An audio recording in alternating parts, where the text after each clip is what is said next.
Hello, good morning everyone. Good morning sir. How are you all? Okay, आज हम start करने जा रहे हैं हमारा नेक्स्ट टेंस जिसका नाम है पास्ट परफेक्ट कॉन्टिन्यूअस। आप लोगों को मैंने इससे पहले क्लास दी थी प्रेजेंट परफेक्ट कॉन्टिन्यूअस की, और आज हमारा स्टार्ट हुआ है past perfect continuous. Past perfect continuous की एक रिमार्क होता है, वो ये है कि सेंटेंस एंड विद रहा था, रही थी, रहे थे एक्सेट्रा। इन शब्दों पर, इन अल्फाजों पर ये खत्म होता है, इसको हम पास्ट परफेक्ट कंटिन्यूअस की पहचान कहते हैं। नंबर सेकंड हमारी आती है डेफिनेशन। पास्ट परफेक्ट डेफिनेशन हमारी है past perfect continuous tense is used to denote an action. ये उस एक्शन को बताता है that begin before a certain point, या अपने सर्टेन पॉइंट से बिफोर स्टार्ट होता है इन द पास्ट, वो भी पास्ट में, and continued up to some time in the past, और पास्ट की ही किसी कंटिन्यूअसली स्टार्ट रहता है, उसको हम क्या कहते हैं? पास्ट परफेक्ट कंटिन्यूअस कहते हैं। इसकी फर्दर चीज को देखते हैं। हाँ, तो यहाँ हमारा स्टार्ट होता है रूल नंबर 1। इसका रूल आप देख सकते हैं, इसका रूल है subject plus head plus be plus verb की first form then ING form object and since form. तो हमने एक एग्जाम्पल लिखा, तुम 2 दिनों से उसे परेशान कर रहे हो। ये हमारा अफर्मेटिव का रूल है। कहते हैं कि यू हैड, देखिए यू हमारा हो गया सब्जेक्ट, हैड हमने यहाँ से ले लिया, बीन हमने यहाँ से ले लिया रूल में से। V1 का मतलब होता है वर्ब की फर्स्ट फॉर्म, क्योंकि आईएनजी हमेशा वर्ब की फर्स्ट फॉर्म में ही लगती है, तो यहाँ आ गया वर्ब की फर्स्ट फॉर्म में आईएनजी टीचिंग, और यहाँ से हमने ऑब्जेक्ट ले लिया हर, तो यहाँ बना यू हैड बीन टीचिंग हर। अब कब से परेशान कर रहा है? 2 दिन से, तो यहाँ आ जाएगा फॉर 2 डेज। 2 डेज के लिए हम फॉर का यूज करेंगे। Is that clear? Okay, next the rule number 2। ये हमारा नेगेटिव का रूल होता है, इसको हम क्या कहते हैं? Negative rule. नेगेटिव रूल में क्या था? सबसे पहले सब्जेक्ट देन हेड, और हेड के तुरंत बाद हमें नॉट लिखना है। ओके, उसके बाद बी, वर्ब की ING form, object and since form. जैसे कि मैंने एक एग्जांपल लिखा है, द स्टेशन पर बहुत देर से मेरा इंतजार कर रही थी। कौन कर रही थी? शी।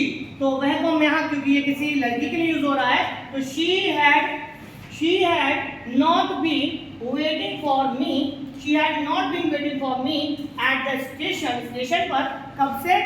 बहुत देर से। बहुत देर is a period of time, तो इसको हम कहते हैं फॉर अ लॉन्ग टाइम, माने बहुत देर। ठीक है, इज दैट क्लियर? अब हमारा आता है रूल नंबर नेक्स्ट। इसमें हम देखते हैं रूल नंबर 3 में इंटेरोगेटिव का रूल बोलते हैं इसको। सबसे पहले हमारा आता है अफर्मेटिव, नेगेटिव, और अब आता है हमारा थर्ड रूल इंटेरोगेटिव। इंटेरोगेटिव में हमारा टाइप 1। इंटेरोगेटिव 2 टाइप्स के मैंने आपको बताए हैं। एक हमारा जो क्या से स्टार्ट होता है, या प्राइमरी वर्ब से स्टार्ट होने वाले सेंटेंस को हम क्या कहते हैं मेरे बेटे? उसको हम कहते हैं टाइप 1। और जो हमारे क्वेश्चन वर्ड या WH फैमिली के वर्ड से जो स्टार्ट होते हैं उसको हम बोलते हैं टाइप 2। तो यहाँ हम स्टार्ट करने जा रहे हैं हमारा टाइप 1।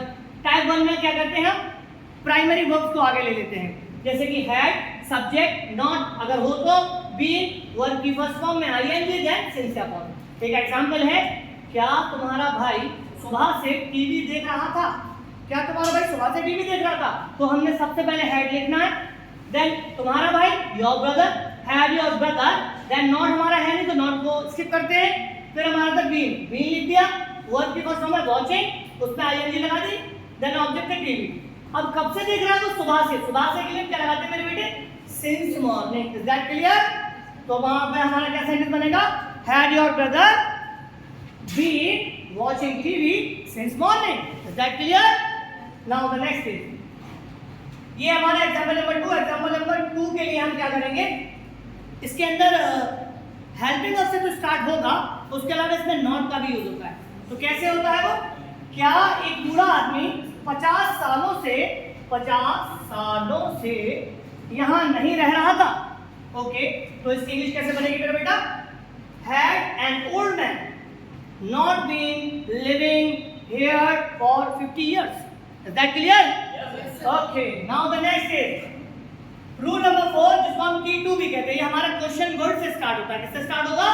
क्वेश्चन वर्ड से। इसका क्वेश्चन सबसे पहले इसमें क्वेश्चन वर्ड लिखा जाएगा, then had, then subject, then अगर नॉट हो तो फिर बीन, फिर ING form, then object, then since form. Okay, हमने एक एग्जांपल लिया। एग्जांपल लेते हैं कि तुम बहुत देर से यहाँ क्या पढ़ा रहे थे? तुम बहुत देर से यहाँ क्या पढ़ा रहे थे, तो हम कहेंगे सबसे पहले इसमें क्या करेंगे, क्वेश्चन वर्ड, ये बीच में ही आता है लगभग, क्वेश्चन वर्ड जब भी आएगा तो वो ज्यादातर बीच में आता है, तो यहीं से उठा के हम इसको स्टार्ट करेंगे। व्हाट, क्या की स्पेलिंग बना दी, हमारा हो गया question word. Is that clear?